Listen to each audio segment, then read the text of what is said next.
J'inspire, j'inspire, j'inspire. J'inspire est la nouvelle émission que je vous présente avec un cocktail de réflexion, de partage, d'introspection, d'interview, de rencontres, d'évasion, une invitation à se comprendre, se transformer, s'écouter. J'inspire. Aujourd'hui, je veux te parler d'un sujet dont on parle peu dans notre société occidentale, la mort. Ce moment où toi qui restes, l'autre qui part, tu passes par ces étapes, ces émotions, ces événements. Et pour continuer à vivre ta vie et reconnecter à toi, ta joie, ton bonheur, ton quotidien, d'accepter de passer cette étape, ce deuil comme on dit. J'ai eu la chance d'avoir un métissage multiculturel qui m'a permis de connaître une autre façon d'accueillir le deuil que dans mes racines européennes. En effet, il y a des cultures qui ne cachent pas la mort, qui ne cachent pas les ancêtres, mais bien au contraire les honorent. Il y a un autel pour eux, pour elles, où on dépose de l'encens, des fruits frais, des cadeaux, pour montrer qu'on pense à eux. Et de s'adresser à eux par voie orale, par pensée, c'est tout à fait normal et banalisé. C'est une manière aussi de continuer à faire vivre la vie que ces personnes ont eue, que ces membres de notre famille a eu, que des gens qui nous sont chers, même décédés, ont eu pour nous.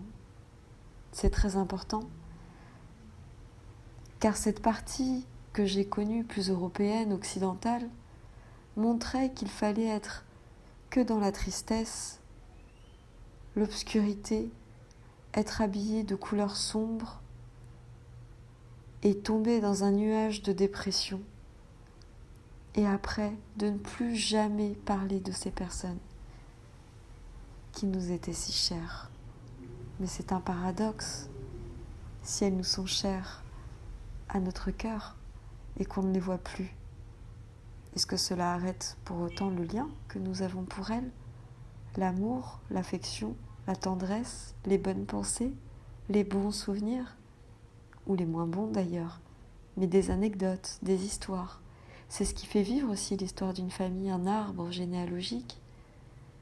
Et cela permet aussi de recréer du lien entre les différents membres d'une famille ou de l'entourage de cette personne, parce que nous l'avons connue de différentes manières, ou avons même des souvenirs en commun à partager, des perceptions différentes à croiser. J'ai cette chance, et je le dis comme ça, de connaître, oui, cette façon de célébrer la vie d'une personne, parce qu'il s'agit bien de célébrer la vie, de la naissance à la mort, que ce n'est pas caché, que ce n'est pas sale, qu'il ne faut pas en avoir peur de cette mort.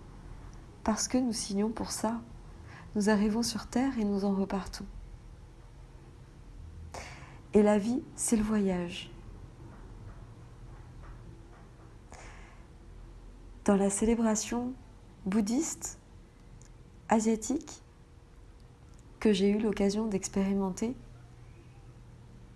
pour un enterrement, nous nous habillons sombre en bas et clair en haut. Déjà, ça dénote autre chose. Et lorsque le corps est déposé, si c'est dans un cimetière ou peu importe, la famille, les amis, l'entourage se retrouvent autour de la pierre tombale, assis, debout, à festoyer avec joie, car il y a souvent de multiples générations qui se retrouvent. Des personnes adultes d'une quarantaine d'années, comme les générations plus âgées, bien plus âgées, ou même des enfants. Et c'est ce mélange de cette joie qui nous permet de célébrer ce moment-là, de le sceller dans la joie, d'alléger la souffrance et la peine. Et c'est autour de dégustation de fruits frais, de trinquer aussi, et de se raconter peut-être des blagues et des choses, des anecdotes sur la personne défunte.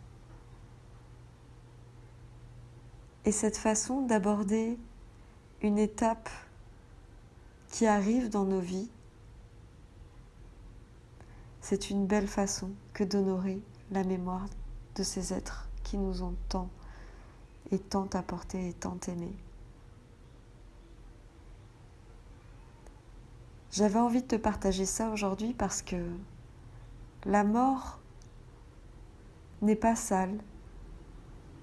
La mort ne doit pas être cachée, ne doit pas être éteinte, ne doit pas être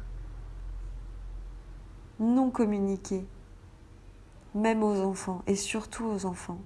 C'est aussi de cette manière qu'on crée d'autres traumas, d'autres traumatismes, parce qu'on ressent les choses. On ressent à tout âge les choses, et encore plus quand on est petit.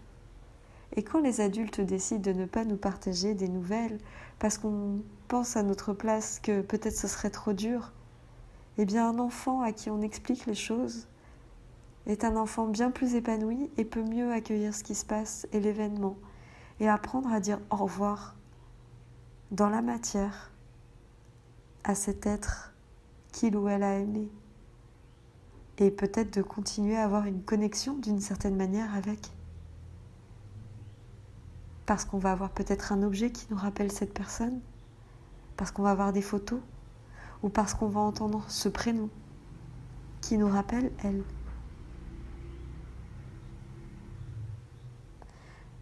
Voilà, c'est ce que je voulais te partager aujourd'hui. Célèbre ta vie, du début à la fin de ce cercle infini, de la naissance à la mort, de toutes les personnes que tu aimes, que tu as aimées et que tu aimeras encore.